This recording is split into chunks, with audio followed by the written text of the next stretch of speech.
Και όπως σας είχαμε ενημερώσει, για πρώτη φορά έχουμε ενταχθεί και στο πρόγραμμα Αντινέρο, στο Αντινέρο 3 του Υπουργείου Πολιτικής Προστασίας, το οποίο σε συνεργασία και σε αγαστή συνεργασία με το δασαρχείο της Πεντέλης κάνει καθαρισμούς μεταξύ άλλων δασών στην ευρύτερη περιοχή και στο δάσος του Αγίου Θεοκλήτου.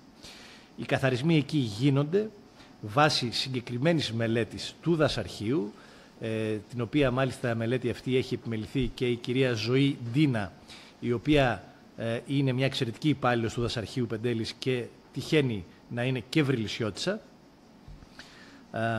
Γίνεται με την παρουσία ανθρώπων και επιστημόνων του δασαρχείου, η οποία παρουσία τους είναι πολύ τακτική στο δάσος του Αγίου Θεοκλήτου, και βεβαίως γίνεται και με την παρουσία τη δική μας και της Υπηρεσίας Πρασίνου, αλλά και της πολιτικής προστασίας, που είναι 24 ώρες 24ωρο εκεί και έχει την πλήρη γνώση του βουνού και των ενεργειών που πρέπει να γίνουν.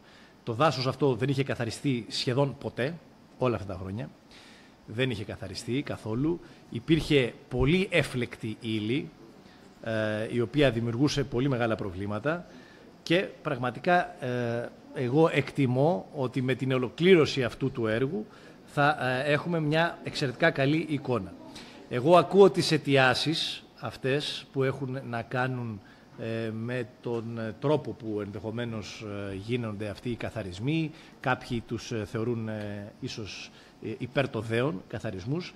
Εγώ έχω να πω ότι γίνονται βάσει επιστημονικής προσέγγισης στο πράγμα, βάσει συγκεκριμένης μεθοδολογίας και με έναν τρόπο ο οποίος έχει μελετηθεί από τους ανθρώπους εκείνους, οι οποίοι σίγουρα έχουν την κατάρτιση εκείνη και γνωρίζουν πολύ περισσότερα ενδεχομένως από όλους εμάς που συμμετέχουμε σήμερα εδώ.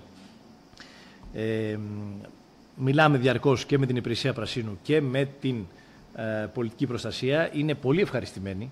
Εγώ θα σας προέτρεπα και εσάς, κυρία Αρσένη, και σε όποιον άλλον έχει έτσι αυτό το σκεπτικισμό και τον προβληματισμό και αμφιβάλλει για την ορθότητα του καθαρισμού που γίνεται εκεί, να μιλήσετε και με τους εργαζόμενους τους δικούς μας. Ο κόσμος πολλές φορές αναστατώνεται γιατί βλέπει μια πρωτοφανή κατάσταση, δηλαδή μια διαδικασία, μια ενέργεια που γίνεται για πρώτη φορά. Γι' αυτό χρησιμοποιώ τη λέξη πρωτοφανή, δηλαδή τη χρησιμοποιώ με θετικό πρόσημο και όχι με αρνητικό. Και κάπου του δημιουργείται ένας προβληματισμός, μία αναστάτωση και έτσι διάφορα ερωτήματα για το αν έπρεπε να μπούμε σε αυτό το βάθος ή όχι.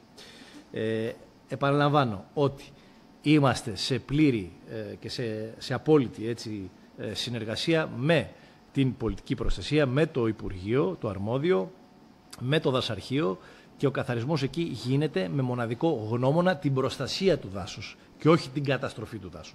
Σε καμία περίπτωση δεν υπάρχει καταστροφή του δάσους. Απομακρύνεται η έφλεκτη ύλη, γίνεται ένα μερικό πανοσύκωμα στα πεύκα, χωρίς να προσβάλλεται σε καμία περίπτωση ούτε η ταυτότητα του δάσους αυτή καθεαυτή, ούτε η φυσιολογία των δέντρων. Δεν επηρεάζεται σε τίποτα ούτε η χλωρίδα ούτε η πανίδα.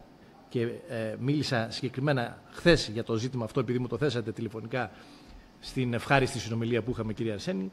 Έθεσα το θέμα αυτό και της πανίδας και πραγματικά δεν τίθεται απολύτως κανένα τέτοιο θέμα. Εγώ επαναλαμβάνω ότι καταλαβαίνω τον προβληματισμό.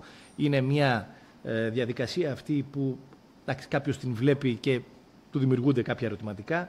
Όταν θα ολοκληρωθεί το έργο θα δείτε ότι το δάσος θα έχει γίνει πανέμορφο, θα είναι και προσβάσιμο και θα είναι και πολύ καλύτερα προφυλαγμένο από τα ενδεχόμενα εκείνα ανάπτυξης και επέκτασης πυρκαγιάς. Και θυμίζω ότι το δάσος του Αγίου Θεοκλήτου, ένα πανέμορφο δάσος που θέλουμε ως κόριο οφθαλμού να διαφυλάξουμε, βρίσκεται πάρα πολύ κοντά στον αστικό ιστό.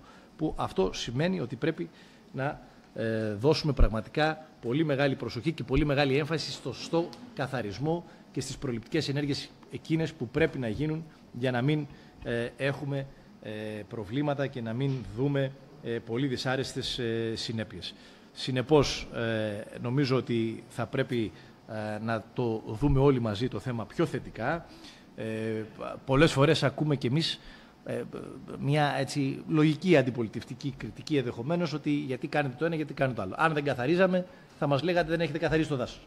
Τώρα που καθαρίζαμε, εντάξει, ακούγεται η άποψη γιατί το καθαρίσατε. Λοιπόν, εντάξει, κάπου πρέπει να αποφασίσουμε και τι θέλουμε. Εγώ νομίζω ότι το πρώτιστο είναι να γίνουν αυτές οι προληπτικές ενέργειες καθαρισμού με πλήρη σεβασμό και με τον χαρακτήρα του δάσους και σε πλήρη συμμόρφωση των επιταγών της προστασίας του φυσικού περιβάλλοντος της περιοχής και ταυτόχρονα βεβαίως να διασφαλίσουμε ότι το δάσος αυτό δεν κινδυνεύει, τουλάχιστον μειώνουμε πάρα πολύ την πιθανότητα ανάπτυξης και επέκτασης της πυρκαγιάς με τις ενέργειες αυτές που γίνονται.